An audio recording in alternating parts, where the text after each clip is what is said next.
الإخوة ولاد بلدي، اللي أنا ما شرفهمش. وأنا دايما ملط. بص، أنا مش جاي هنا عشان أشرفك. يعني أنت ابن بلدي، أنا مهامي إن أنا أحاول أحميك، مش مهم إزاي.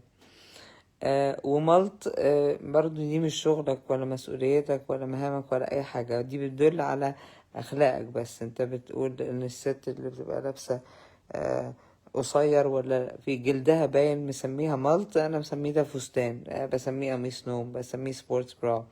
فدي تثبت بس عقليتك إن هي إيه، للأسف الشديد متطرفة شوية. بس أنا هستحملك لأنك ابن بلدي وعايش على الأرض دي. أجين. أنا مش جحا، مش جاي أشرف حد. أوكي.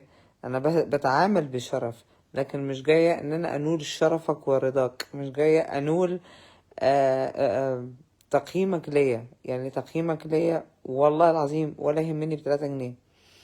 لأن أنا عندي كتاب الملايكة بتكتبه، ومؤمنة الحمد لله بالله كويس جدا. ما بطلعش الناس اللي البنوتة اللي لابسة بيكيني ولا لابسة مايو ولا لابسة كده، ما بطلعش الناس اقول لهم ده انتي مالت، ده انتي ما تشرفيش، ده انتي عاهرة. ما تعملش كده في الناس. ربنا ما طلبش مننا ان احنا نعمل كده. خدي بالك، الاخلاق والفكر اللي زي كده ده اللي بيوصل الى حد ما لفكر تطرفي. وفي نفس الوقت الشغل اللي انا بعمله في المطلق في الحياة مش عشان انول رضا اي حد في اي مخلوق في الارض. في الارض مهما كان هو مين، لان ساعتها اكون منافقة. ف لان بعض الحاجات دي، الشباب اللي بشجعها انا بسمي نفسي الشير ليدر لبلدي. شير ليدر لبلدي بمعنى لما بلاقي شباب بتعمل افكار حلوه بشجعها وبيكونوا مبسوطين بيا وفخورين بيا، وتلات ارباعهم مبسوطين بيا الحمد لله وفخورين بيا. بلاقي بعض التعليقات بتقول الكلمه دي انتي ما تشرفناش. مش مشكله، مش مهم اشرفك، المهم احاول احميك. المهم احاول اخدم بالطريقه اللي تحاول تحميك. عند ربنا بقى ساعتها ان شاء الله تكون في جنة انت كمان. وادعي لك واغفر لك، يعني اقول ربنا يغفر لك عن الاذى. الاذى اللي بالكلام دي مش اخلاق مسلمين ولا مؤمنين. ان انتوا عشان كده رأيت الاسلام في الغرب، لان في الغرب محدش بيأذي حد باي كلمة. اخدي بالك. لو كلمة الشرف دي، لو بعت ارضك، لو بعت ارض مصر، لو خنت مصر، لو تأمرت على مصر، لو حاجة زي كده، دي اللي فيها شرف. لكن ان حد يتكلم بطرق مختلفة، زي الممثلين، في ممثلين بيعملوا دور راقصة، وفي ممثلة بتعمل دور حرامية، ودور آه آه يضحك، ودور يبكي، ودور الكلام ده كله. انا استخدمت كل انواع الادوار عشان احاول اوصل رسالة. بس هوصل دلوقتي مرحلة، لان في نيران صديقة وصلتني فترة، الشهرين اللي فاتوا وصلتني ان انا مرحلة انه خلاص مش عايز اعيش. ده مش ضعف مني، بس حبا فيكو. مسميها نيران صديقة حبا فيكو، انه موجوعة قوي. انه في البعض لسه بيحاول يجرح ويشكك والكلام ده كله. مش عايزة اسميه غيرة ولا حقد، ممكن اسميه سوء تفاهم، لان انتم ما بتشوفونيش وجها لوجه. انا متخيلة ان انت لما هتشوفني وجها لوجه زي السيدات اللي بيشوفوني في اللوكر روم، وبيشوفوا ان انا اول ما بدخل بقلع على طول البلوزة اللي انا لابساها وببقى بالسبورتس برا، فبدأوا يحللوا ويقولوها انت باين عليكي فعلا ما بتستحمليش الحر. فعلا ما بستحملش الحر، برجع بحس ان انا suffocated. لازم انواع معينة من الحرير ما اقدرش استحمله. حتى لما كنت لابسة الاشارب وحاولوا يغتصبوني في الولايات المتحدة عشان معتزة بديني، قبل ما افهم انه يعني الايات 3 ايات على زي المرأة في المطلق. فانا لما همسك زي المرأة او همسك كلمة المرأة بتقولها وهي بتحارب، وانت لما مؤاخذة قاعد ما عملتش حاجة، ما تهددتش بالقتل، امك ما اتضربتش بعربية من او تروك،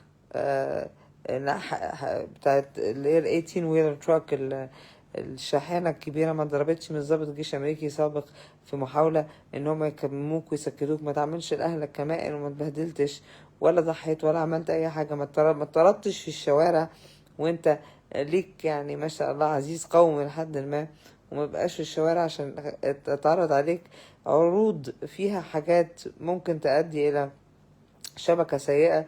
اخدي بالك، مع ان كان ممكن الواحد يتقبل الكلام ده ويبقى عين اكشلي، يبقى هجان. ما مرتش بكل الحاجات اللي انا مريت بيها دي، عشان ولا عملت حاجة ولا حتى فتحت بقك على الانترنت ولا كتبت كلمة غير سيئة.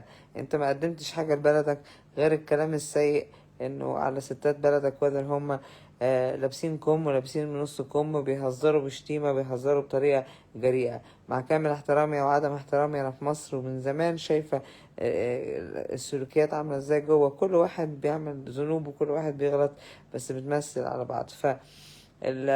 الكلام ده مش مضايقني. فحتى لو حد مثلا بكتب حاجة عنده او بشجعه، ومالكش دعوة بالتعليقات، ما يهمكش ان انا هتضايق. يعني في سيدة اللي دخلت قالت لو النبي ما تزعلي انا بهزر، لا اكيد هزعل، لانه الزعل بيجي من الناس اللي بحبها. لو انتوا مثلا مطاريد او اخوان او كده مش هزعل طبعا، اخدها وسام شرف. لكن ولاد بلدي اكيد هبقى بزعل. فاكيد مش هتهمكوا بان انتوا مطاريد او اخوان او عندكم هوى اخواني، بس هفوقكوا واقول لكم لو انتوا مسلمين بجد عمركم ما تأذوا مرأة بكلمة، عمركم ما تأذوا حد بكلمة. اللسان ده مش هيبقى مؤذي. وكده كده الطبع الامريكي بتاعي ما بيهمهوش الشتيمة وما بيهمهوش الكلام ده، فما يهمنيش انا اشرفك ولا لا. انا بيني وبين نفسي يعني الشرف اللي عندي يتوزع على دولة.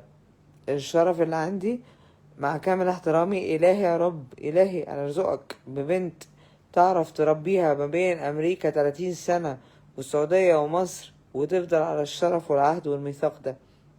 ان عرفت توصل بنتك ان هي تبقى شايلة راية الشرف، خدي بالك خاصة في المهام الوطني، ربنا يرزقك، ربنا يرزقك. وخلي بالك الايام دول، فاللي انت بتقوله على حد ممكن بعد الشر تنصاب فيه، وحصل معايا قبل كده تنصاب فيه في اهل بيتك والكلام ده كله. فخلي بالكم من لسانكم يا جماعة، لسانك حصانك ان صنت صانك وان خنت خانك. لما توصلوا عند المرأة مهما عملت مهما عملت المرأة، إن كنتم رجالة رشيدة بجد، إن كنتم مسلمين ومؤمنين بجد، إن كنتم عندكم أي نوع من أنواع الرشد أصلا، تشدوها للخير، تشدوها لحاجة أحسن، تشوفوا المميزات اللي فيها وتقوموا شدينها كده، مش تطلعوا تقولوا لها لا انتي ما تشرفنيش. وده كان كم حد بس مش كتير. معظم الناس كانت بتبارك لشبكة زرت، ان انا مش بتبارك لهم اللي هم مبسوط يعني انه ان انا بساعد.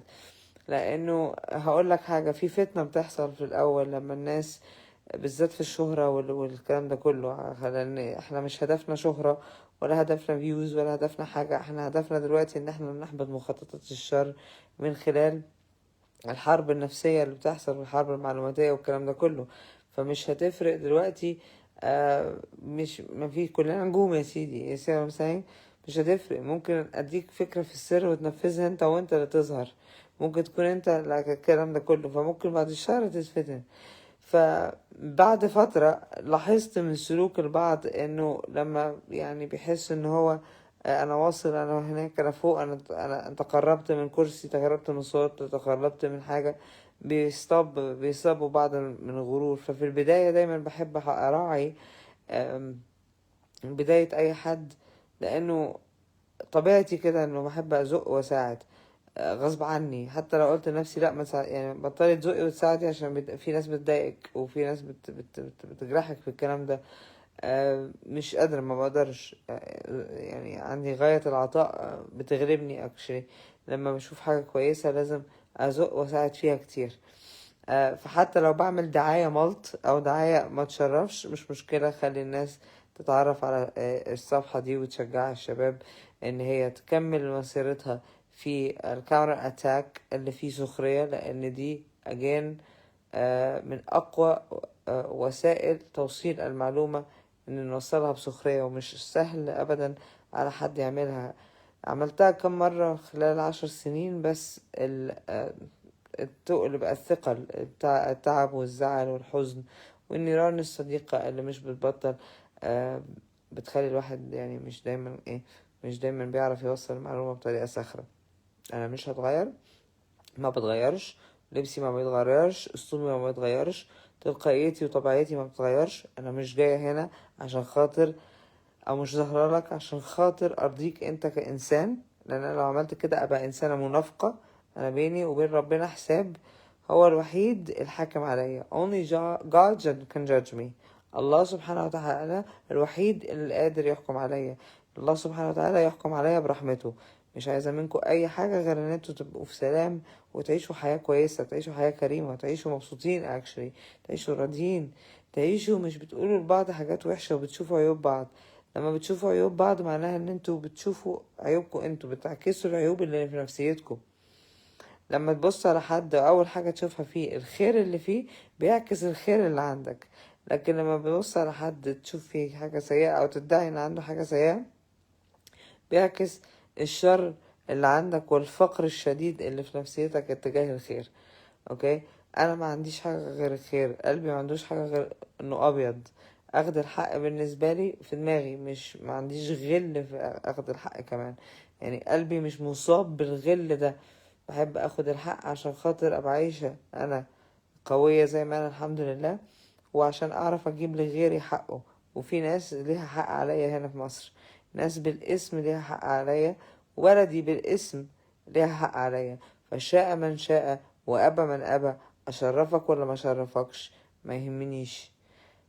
مش هيهمني in any way shape or form. حتى لو طلعت قدامك ورمتني بطماطمايه، لو طلعت قدام 100,000 واحد وقعدوا يحدفوني بالطماطم والبتاع ويعملوا اي نوع من انواع الاهانه، ما بقاش يهمني anymore، لان انا عارفه بالظبط انا بعمل ايه.